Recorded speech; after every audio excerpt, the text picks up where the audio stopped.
William Shakespeare is considered by many to be the greatest writer in the English language. Miguel de Cervantes, his equal in Spanish, the author of Don Quixote, a foundational text of modern literature, and Inca Garcilaso, a chronicler of both Incan and Spanish history in Peru. All were giants of their time, and their stories ended in a strange shared moment. William Shakespeare died on April 23, 1616, the same day as his 52nd birthday. Miguel de Cervantes died on April 23, 1616. Inca Garcilaso also died on April 23, 1616. But here's the twist. Though they died on the same calendar date, April 23rd, Shakespeare and Cervantes did not die on the exact same day. England was still using the Julian calendar, while Spain had already adopted the Gregorian. That created about a 10-day difference between their deaths, even though the date on their own calendars was the same. Centuries later, in 1995, UNESCO chose April 23rd as World Book and Copyright Day, a day to celebrate books, to honor reading, and to inspire young people everywhere to discover the joy of literature. While the novel Futility is well known for its prediction of the Titanic disaster, it wasn't the only fictional account. In 1892, a British journalist and publisher named W.T. Stead wrote a short story titled From the Old World to the New. The story described a steamship collision with an iceberg in the North Atlantic, with the ship sinking and many lives being lost due to a lack of lifeboats. Stead was a noted spiritualist and had often claimed his death would be by drowning. What makes Stead's story a chilling coincidence is that he was a passenger on the Titanic's maiden voyage, which occurred 2 decades later on April 14, 1912. Stead was last seen helping women and children board the lifeboats, an act of courage that was later immortalized.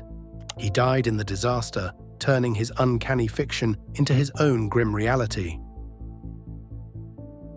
A man from Colorado, identified only as Joe B., became a national news story in 2020 after an incredible and unbelievable coincidence. On a single day, he bought 2 separate lottery tickets at 2 different locations. By the end of the day, both tickets had won the top prize of $1 million each. He had won the lottery twice on the same day, earning him a total of $2 million. The odds of this happening are quite literally astronomical. In 1876, one of history's strangest races played out, and it all came down to just a matter of hours.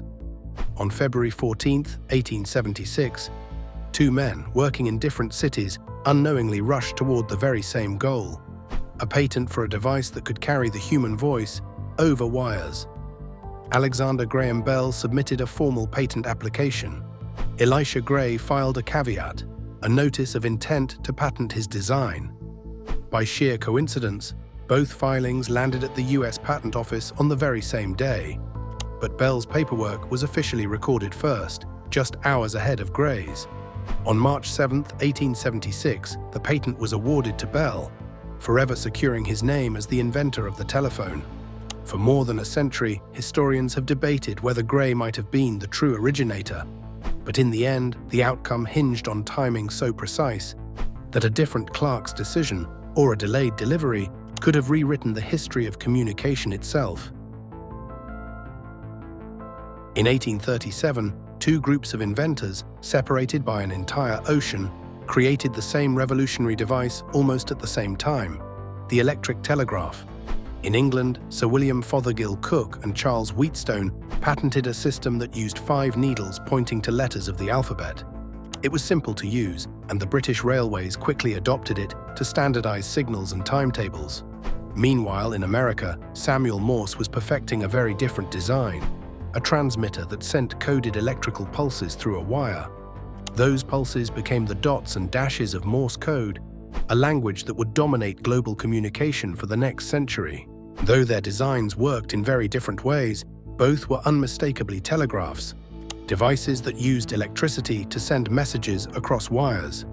Neither side knew about the other's invention, yet both were working on the exact same breakthrough in the exact same year. By sheer coincidence, the world's first long-distance communication systems were born almost simultaneously, thousands of miles apart. It began in 1840. William Henry Harrison had just won the presidency after a military career that made him famous for defeating Native American forces at the Battle of Tippecanoe. Among those he fought was Shawnee leader Tecumseh, a man who had tried to unite tribes against American expansion.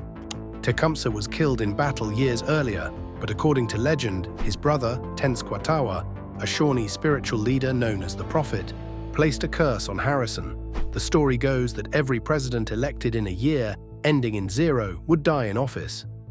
At the time, it was just a rumor, but soon, history seemed to follow it with uncanny precision.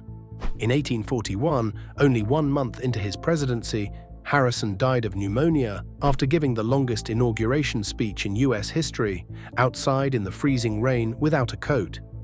20 years later, in 1860, Abraham Lincoln was elected. In 1865, he was assassinated by John Wilkes Booth at Ford's Theatre. In 1880, James Garfield became president.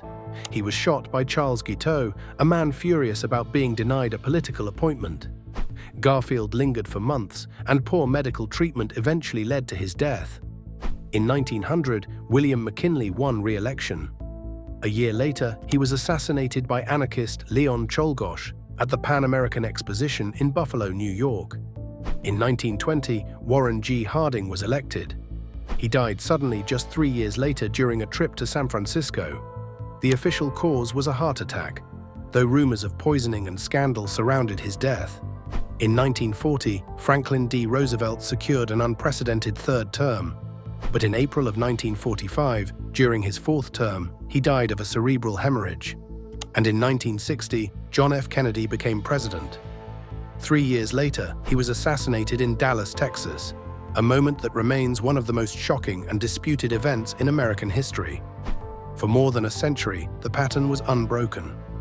Every president elected in a 0 year died in office.